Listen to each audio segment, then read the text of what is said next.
بسم اللہ الرحمن الرحیم۔ ناظرین، ایک مسئلہ معاشرے میں بہت عام ہے اور خاص طور سے خواتین اس کے متعلق پوچھتی ہیں کہ کیا عورتوں کے لیے قبرستان میں جا کر قبروں کی زیارت کرنا جائز ہے یا ناجائز۔ اس کے متعلق صحیح بات یہی ہے کہ جس طرح مردوں کے لیے قبرستان میں جا کر قبروں کی زیارت کرنا اور وہاں دعا کرنا جائز عمل ہے، اسی طرح خواتین کے لیے بھی اس کی اجازت ہے۔ بعض علماء نے یہ کہا ہے کہ یہ درست نہیں ہے، اور ان کی دلیل یہ حدیث ہے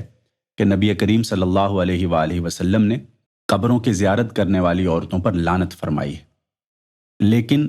اس حدیث میں الفاظ زائرات کے بجائے زوارات ہیں، یعنی بہت زیادہ قبروں پر جانا اور وہاں خلاف شرع کام کرنا، اس کو نبی کریم صلی اللہ علیہ وسلم نے منع فرمایا ہے۔ جہاں تک جواز کی بات ہے تو اس کے بارے میں یہ حدیث واضح طور پر موجود ہے کہ ام المومنین عائشہ رضی اللہ تعالیٰ عنہ کہتی ہیں کہ میں نے اللہ کے رسول صلی اللہ علیہ وسلم سے پوچھا کہ جب میں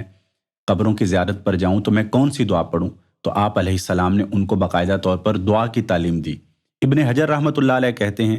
کہ اگر قبروں پر جانا جائز ہی نہ ہوتا تو اللہ کے رسول صلی اللہ علیہ وسلم فرماتے کہ عورتوں کے لیے تو اس کی اجازت ہی نہیں ہے، لہٰذا ان کو دعا وہ نہ سکھاتے اور ان کو منع فرما دیتے۔ جہاں تک عورتوں کے لیے اس کی حکمت کی بات ہے تو وہ وہی ہے جو مردوں کے لیے ہے۔ رسول اللہ صلی اللہ علیہ وآلہ وسلم نے ابتدا میں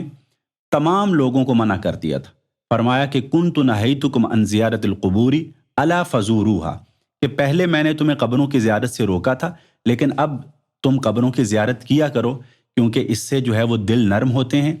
آنکھوں میں آنسو آتے ہیں اور انسان کو آخرت کی یاد آتی ہے۔ تو یہ مقاصد جو ہے وہ جس طرح مردوں کے لیے ہیں اسی طرح عورتوں کے لیے بھی ان کی جو ہے وہ گنجائش ہے، اور بلکہ یہ ان کے لیے ضروری ہیں۔ تو اس لیے جس طرح خواتین جو ہیں دیگر معاملات میں وہ مردوں کی طرح ان کو اجازت ہے نماز کی اور ساری چیزوں کی، تو وہ قبروں کی زیارت کے لیے بھی جا سکتی ہیں، لیکن شرط یہ ہے کہ وہ ستر و حجاب کی پابندی کریں اور وہاں جا کر ماتم اور اس طرح بین کرنے کے بجائے جو شریعت کی تعلیمات ہیں ان کو ملحوظ خاطر رکھیں، تو یہ عمل جائز ہے۔